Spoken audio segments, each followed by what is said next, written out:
안녕하셨어요. 상품템의 성김 요양TV 인사드립니다. 반가. 호흡기계 나가기 전에 소화기를 다 배웠기 때문에 최종 요약 정리를 해드리려고 해요. 오늘은 그래서 소화기계 부분 요약 정리 짤막하게 해드리고 잠시 쉬었다가 호흡기계를 나가려고 합니다.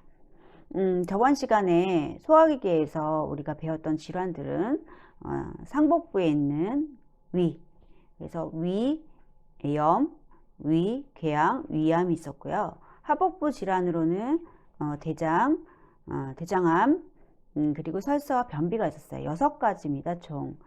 시험 문제에서 만약에 이제 우리가 끝까지 다른 기관들을 배우고 나면 어떤 소화기계냐 아니면 뭐 신경계냐 그 안에 속해 있는 질환이 아닌 것은 질환인 것은 이렇게도 문제가 나올 수 있어요. 그래서 우리가 설사 변비까지 소화기계에 들어간다 이렇게 말씀을 드렸고요. 그럼 이제 첫 부분부터 짤막하게 설명을 요약 정리해 드리려고 합니다. 소화기계에서 우리가 중요한 것은 각각의 명칭이에요. 그래서 소화기를 대표하는 장기의 이름을 알아야 되겠죠. 그래서 상복부에는 위가 있었고 하복부에는 대장이 있었습니다. 각각의 하는 일은 뭐였죠? 위장에서는 소화액을 분비해서 소장으로 내려보내는 기능을 하고요. 그리고 대장에서는 소장으로 이제 들어온 음식물이 수분을 쫙 흡수해서 대변 형태를 굳게 만드는 역할을 했습니다. 그래서 이 소화기계는 입에서부터 시작해서 항문으로 끝나는 관이라고 얘기를 했고요. 그 안에 들어가는 해부학적 명칭으로는 구강, 인후, 식도, 위, 소장, 대장이 있었죠. 노화에 따른 특성 꼭 중요하다고 말씀드렸습니다. 소화기의 노화의 특성은 뭐가 있느냐? 맛이다. 그래서 맛이 어떻게 달라지느냐? 세포의 수가 줄고 후각 기능이 떨어진다. 그래서 곧 여기서 중요한 포인트는 단맛과 짠맛이 둔해지고 쓴맛과 단맛을 잘 느낀다 했죠. 이것을 헷갈리지 않게 잘 기억해 두시면 좋겠습니다. 두 가지 다 기억하기 힘드시다면 하나만 짠맛과 단맛이 둔해지기 때문에 명절날 우리가 더 짜게 더 달게 어머님들이 음식을 만들게 되는 이유구나 이렇게 기억을 하시면 좋겠어요. 그리고 두 번째는 뭐 저작하기 힘들다. 그리고 위액 분비가 저하되거나 산도가 저하돼서 소화하기 힘들다. 이런 것들이 있었죠. 그리고 당내성이 떨어져서 지방의 흡수력이 감소한다. 그리고 직장벽의 탄력성 감소, 그리고 항문 관략근의 긴장도 저하로 변실금이 발생할 수 있다. 이렇게 말씀을 드렸고요. 간 기능이 떨어져서 약물의 대사에 제거 능력이 떨어진다.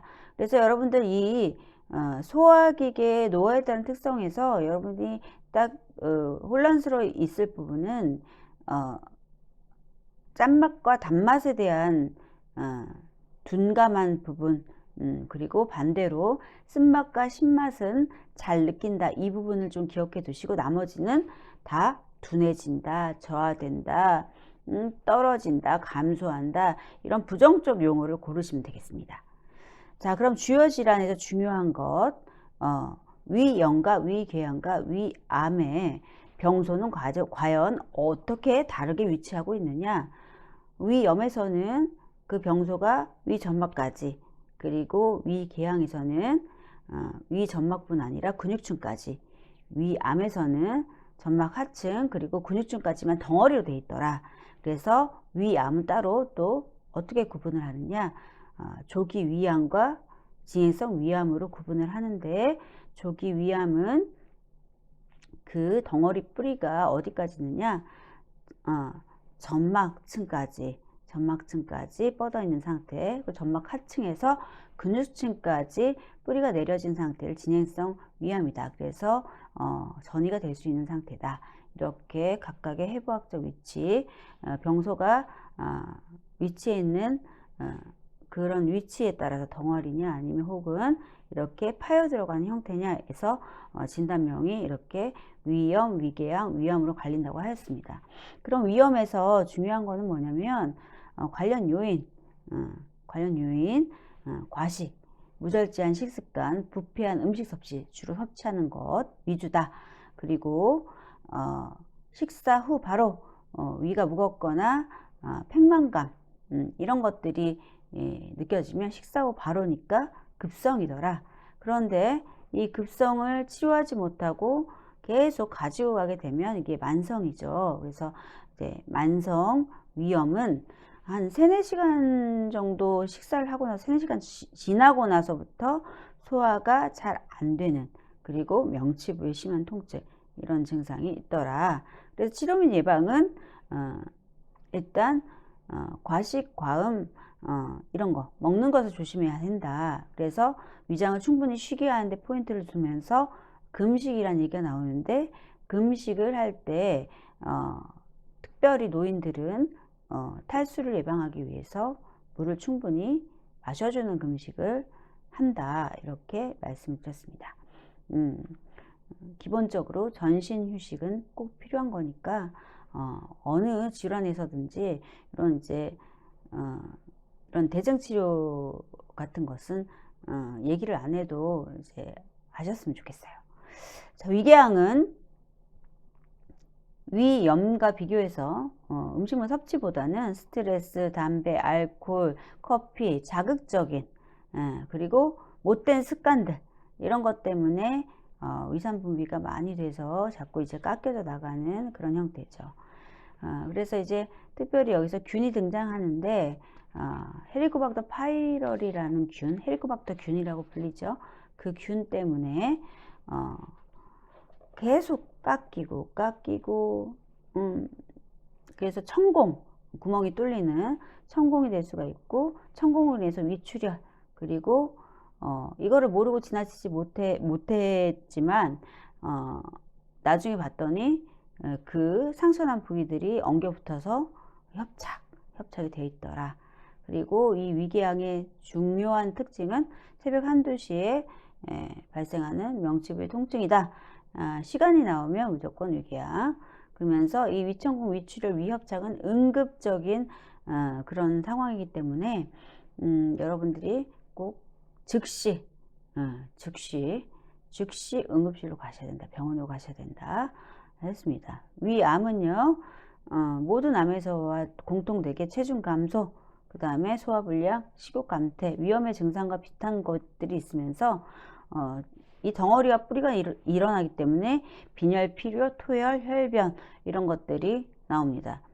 그래서 조기암을 발견했을 때는 정말 천운이죠. 예후가 굉장히 좋지만 그러지 못한 경우, 특히 진행성 위염으로 발전하게 되면 각 장기에 전이가 일으킬 수 있기 때문에 제가 뭐라고 했죠? 저번 시간에 암 덩어리가 여기 탁 막고 있다. 그럼 주변 장기는 순환이 안 돼서 붓는다. 커진다. 주요 장기 위와 같이 인접해 있는 부속기관이 간이죠. 간이 커져요. 간이 부어요. 그래서 이런 것들을 좀 생각해 주셨으면 좋겠어요. 그래서 외우는 것이 아니라 내가 이제 병소가 어디 있느냐 이렇게 생각하셔서 고르실 수 있었으면 좋겠습니다. 조기 발견이 아주 중요한 질환으로서 위암의 증상은 서서히 진행해서 처음에는 그 증상을 알지 못하는 증상이 있더라. 이거를 꼭 기억해 두셨으면 좋겠습니다. 관련 요인 중에 개정이 돼서 나온 부분이 있어요. 그래서 위암의 관련 요인 중에 뭐 염장식부, 짠 음식, 음주, 흡연 등은 다 알지만 악성 빈혈, 위축성 위염은 꼭 기억을 하셔서 이런 요인들 때문에 위암이 발생할 수 있구나. 개정이 됐기 때문에 꼭 기억하셨으면 좋겠습니다. 자, 하복부 질환으로 가서 하복부 소화기계 질환, 대장암이 있죠. 여기서 이제 관련 요인은 용종의 가후력, 뭐 대장암의 가족력, 그 다음에 장을 힘들게 하는 궤장성 대장염 이런 것들, 특히 흡연보다는 알코올 섭취가 대장에서의 위험 요인이라고 말씀을 드리고 싶네요. 그리고 식이요법을 서구식으로 많이 했을 때 섬유소가 좀 덜 들어가고 그 다음에 고지방식을 많이 했을 때 고칼로리, 그래서 고지방 고칼로리 저섬유식이 저잔여식이를 하시는 분들이 많이 생기더라, 이렇게 정의를 내렸고요. 치료 방법은 그와 반대더라, 그래서 문제에 따라서 답이 달라질 수 있다, 이렇게 말씀드렸고요. 그리고 장폐색, 설사, 변비, 혈변, 직장출혈, 점액분비 이런 것들 체중 감소 똑같이 일어날 수 있고요. 그리고 장에 덩어리가 생겼으니까 장폐색, 그리고 이게 변비와 설사를 일으킬 수 있다. 장의 기능을 떨어뜨려서 변비와 설사가 둘 다 있을 수가 있습니다. 치료비 예방은 일단 치료를 하면 5년간 재발을 방지해야 된다, 이렇게 말씀을 드렸고요. 그리고 식이요법은 당연히 저칼로리, 저지방, 고잔여식이, 고섬유식이를 해야 된다고 말씀을 드렸죠. 이것을 이제 이렇게 말 표현처럼 이렇게 글로 이렇게 간략하게 나오는 게 아니라 음식을 골라라. 원인, 대장암이 될 수 있는 주요 원인 음식을 골라라. 아니면 치료 식이요법을 골라라.